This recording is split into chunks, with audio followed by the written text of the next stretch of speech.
Most visitors come to Hangzhou looking for West Lake, old streets, and famous views. But in the middle of the modern city, another Hangzhou is waiting beneath your feet. This is Deshou Palace, a Southern Song royal residence redisplayed through architecture, archaeology, and the quiet traces of people who lived here more than 800 years ago.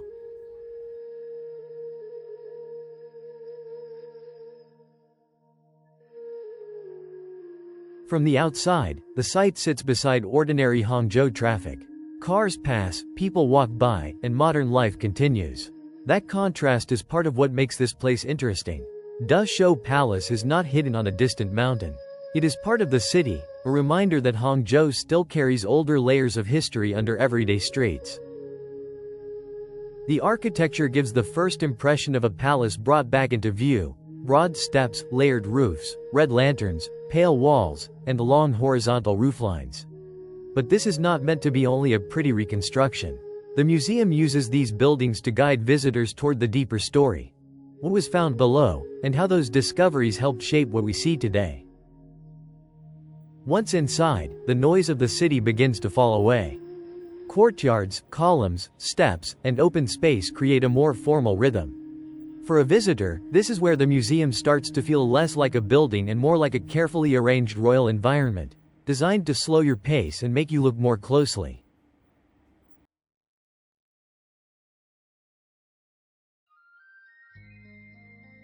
The brochure helps explain the layout. The museum is organized around restored palace spaces, exhibition halls, and archaeological areas. Names like Changhua Palace and Su Fu Palace are not just decorative labels. They mark different parts of a larger palace environment, where official ceremony, private residence, gardens, and service spaces all work together. Deshou Palace was one of the important palace complexes of the Southern Song capital, Lin'an, today's Hangzhou. The brochure explains that it served as a residence for major imperial figures, including Emperors Gao Zong and Xiao Zong, as well as Empresses Wu and Xie. Because it stood north of the main imperial city near Phoenix Hill, it was also known as the Northern Imperial Palace. The restored main hall of Changhua Palace gives visitors a sense of scale. According to the brochure, the restoration was based on historical records and Southern Song paintings, with the goal of recreating the appearance and atmosphere of a palace building. This front section is not the whole story, but it gives the viewer a doorway into the larger site.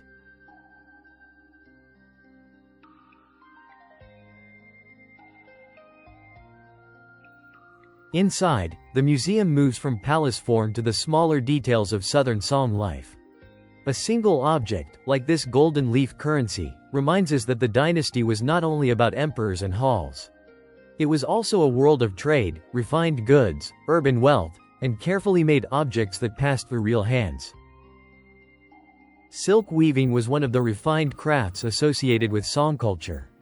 The museum sign explains that kesi, or slit silk tapestry, used a special weaving method where colored silk threads were woven only where the design required them.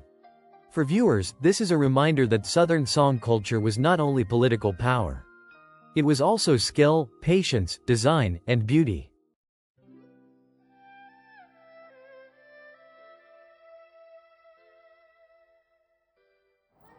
In a dense capital city, safety mattered. This watchtower model points to a very practical side of urban life. Fires were dangerous in crowded neighborhoods, especially with many wooden buildings.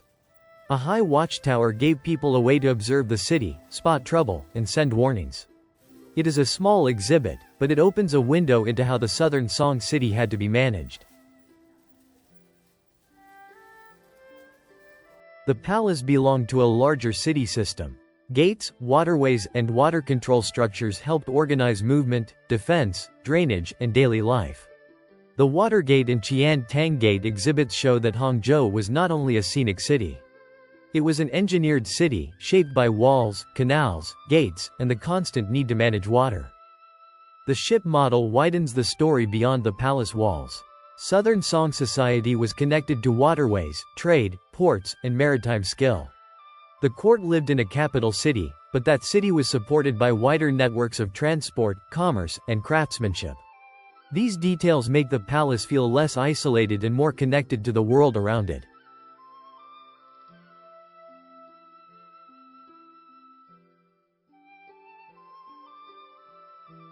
Every palace story eventually reaches a turning point. The museum also reminds visitors that the Southern Song did not last forever. After decades of conflict with Mongol and Yuan forces, the dynasty collapsed in 1279. For this video, we do not need to turn the story into a battle history. The important point is simpler. When the dynasty ended, the palace world changed, and what survived did so in fragments, buried, broken, and waiting to be rediscovered.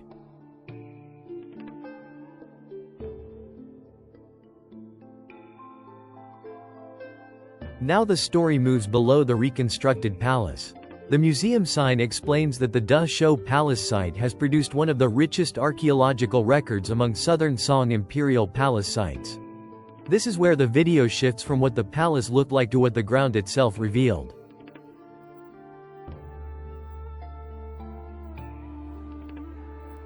Here, Deshou Palace becomes more than a reconstructed building. Beneath the walkways and glass panels are remains of the original site, foundations, stonework, roads, drainage features, and traces of buildings that once stood here.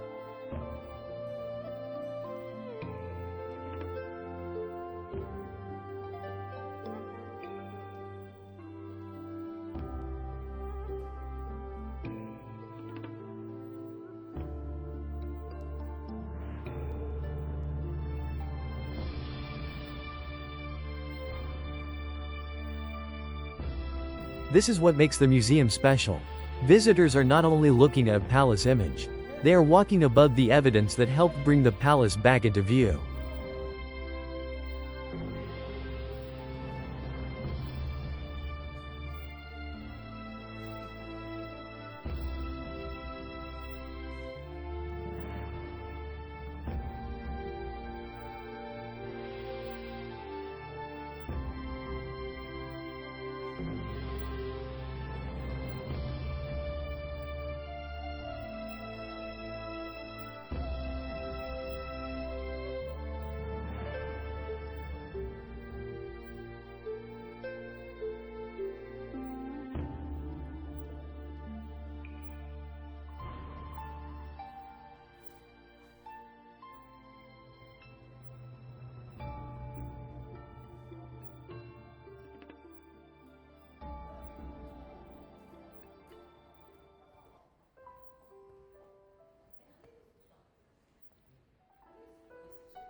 The site panels give the scale of the discovery.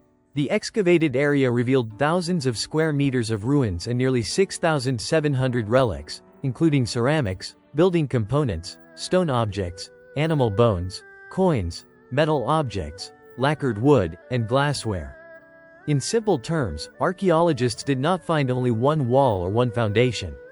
They found enough evidence to study palace buildings, gardens, water features, roads, and daily life together.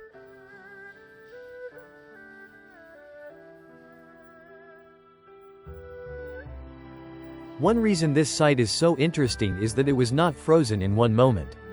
The museum material shows several phases of use and change. Buildings were added, spaces were repaired, gardens were redesigned, and later layers pressed down over earlier ones. For archaeologists, that makes the site more complicated, but also more revealing. The sign's identifier remains connected to the main hall of Changhua Palace. This was not a random building. The main hall would have been a formal center of palace life, where important rituals, meetings, and imperial occasions could be staged. Today, we do not see the hall standing in its original form. We see the evidence underneath. Base remains, paving, drainage, and the layout clues that allowed researchers to understand the space.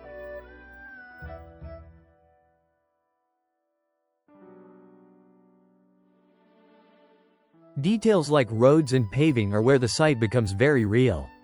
These were not abstract palace ideas. People had to walk here. Water had to drain. Courtyards had to stay usable. The outdoor pavement signs describe brickwork laid in patterns to help with water control and prevent slippery ground after rain. Small construction details like that tell us how carefully the palace environment was planned. The water systems are easy to miss, but they are central to the story. A palace with gardens, ponds, courtyards, and heavy rain needed practical drainage and water control. The signs describe ditches, sluices, intake canals, and water management features. For visitors, this is where beauty and engineering meet. The same water that made gardens elegant also had to be controlled. Not every part of a palace was ceremonial. The signs for the western dormitory hall, cistern, shed site, and related garden areas suggest a more private and functional side of the complex.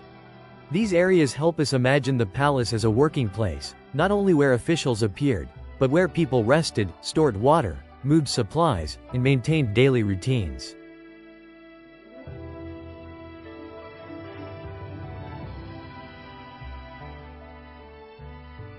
The well and flower bed site brings together two sides of palace life, beauty and function. A garden needed planting, water, maintenance, and careful layout. The preserved stone feature looks simple, but it gives us a direct connection to the working systems beneath the palace. It is not as grand as a hall, but sometimes the smaller remains make the past feel closest.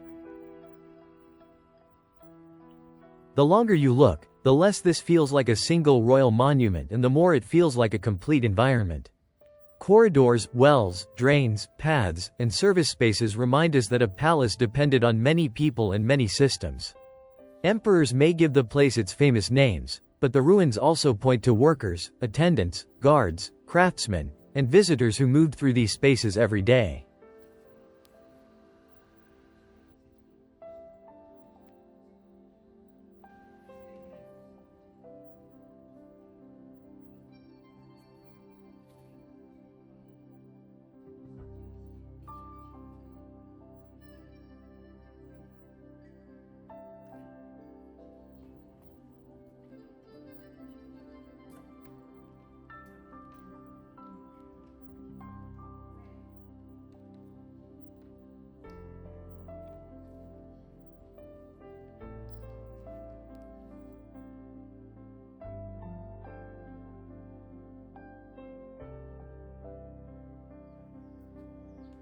After the darker excavation halls, the garden spaces changed the feeling of the visit. Deshou Palace was not only built from halls and foundations. It also used water, stone, shade, plantings, walkways, and framed views to create a refined environment. The brochure describes garden-related remains such as ponds, artificial hills, pavilions, and water features. This is where the site becomes both archaeological and poetic.